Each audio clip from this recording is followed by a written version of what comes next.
আমাদের কিন্তু এই মুহূর্তে শিটংয়ে যাওয়ার কোনো রকমের কোনো প্ল্যানিং ছিল না। শিটং বলে নয়, আমাদের কোথাও যাওয়ার কোনো প্ল্যানিং ছিল না। হুট করেই 4 জন মিলে ঠিক করেছি এবং 5 জন মিলে বেরিয়ে গেছি, মানে তোমাদের লিটিল গোলকে নিয়ে। তার জন্য আমরা জানিও না শিটংয়ের ওয়েদারটা কেমন, কারণ রিসার্চ করারই টাইম পাইনি। তার জন্য তো বলছি, তোমরা যদি কেউ কোথাও যাও আর হুট করে প্ল্যানিং করো যাবে বলে, তাহলে অবশ্যই কিন্তু একটু গুগলে দেখে রিসার্চ করে নিও, তাহলে আমার মতন পস্তাবে। একটা পরেছি শীতের ড্রেস, এত পরিমাণে গরম লাগছে মনে হচ্ছে কলকাতাকে পুরো ফেল মেরে দেবে। তারপর তো চোখের সামনে সমানে দেখে যাচ্ছি পূজার স্বর্ণজিতের হাত ধরে একবার টিলার উপর উঠছে, একবার ওর কাঁধের উপর, একবার পিঠের উপর উঠে যাচ্ছে। আর আমার পর ওরে বাপরে বাপ, তাকে যদি একবার বলছি এসো আমার সাথে ও কপুচন্দ্র একটা ফটো তোলো, তাকে ত্রিসীমানায় পাওয়া যাচ্ছে না। তার সাথে যোগ হয়েছে এই তোমাদের লিটিল গোল।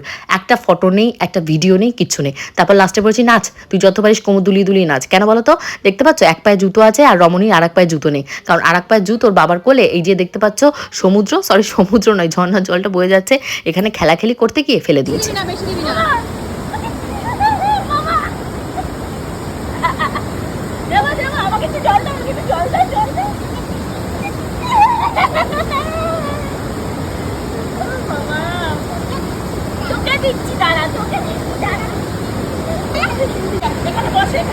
না জামা ভিজে যাবে, জামা ভিজবে।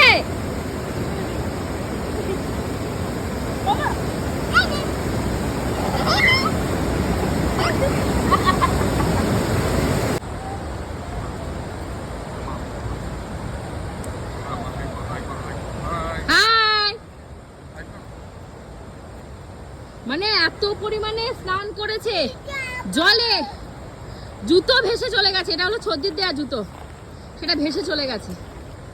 তাও লজ্জা নেই, ওই দেখো ওর বাবার কাঁধে কাঁধে ঘুরে বেড়াচ্ছে। চুপ করো। এখান থেকে মন ভরে আর ফোনের মেমোরি ভরে ফটো আর ভিডিও নিয়ে এখন আমরা উদ্দেশ্যে রওনা দেবো হোটেলে আমাদের জন্য দুপুরে লাঞ্চের ব্যবস্থা করেছিল। আর এই ভেবে আমরা রাস্তা থেকে কিচ্ছু খাইনি, অল্প স্বল্প খেয়েছি, চাউমিন খেয়েছি, এটা খেয়েছি, ওটা খেয়েছি। ওই চাউমিন খাওয়ার জন্য এখানে দাঁড়িয়েছিলাম, বাট হোটেলে এসে দেখি আমাদের জন্য কোনো খাবারই রাখিনি, কারণ ওদের টাইম ওভার হয়ে গেছে, 6:30 বেজে গেছে।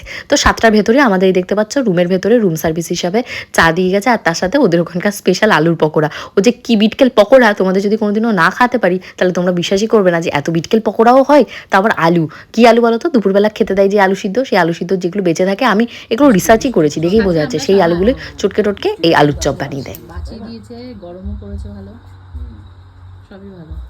তো চলো এখন খাওয়া যাক, জ্বর ফুর্তি করা যাক, তারপরে আরও সমস্ত কিছু আসবে, আরও অনেক কিছু আসবে, তো সেগুলো অমল দল ফুর্তি করবো।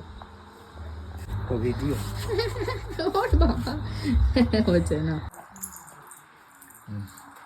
বলে কি ডিম ভাজা খাবো, আগে ডিম ভাজা দিয়ে খাবো। ডিম ভাজা প্রচুর ভালো হয়, বাড়িতে প্রত্যেক দিনের নিয়ম। স্নান করে উঠে আমার বলবে কি মা ডিম ভাজা দেবে, শনি মঙ্গলবার হলে কোনো দিন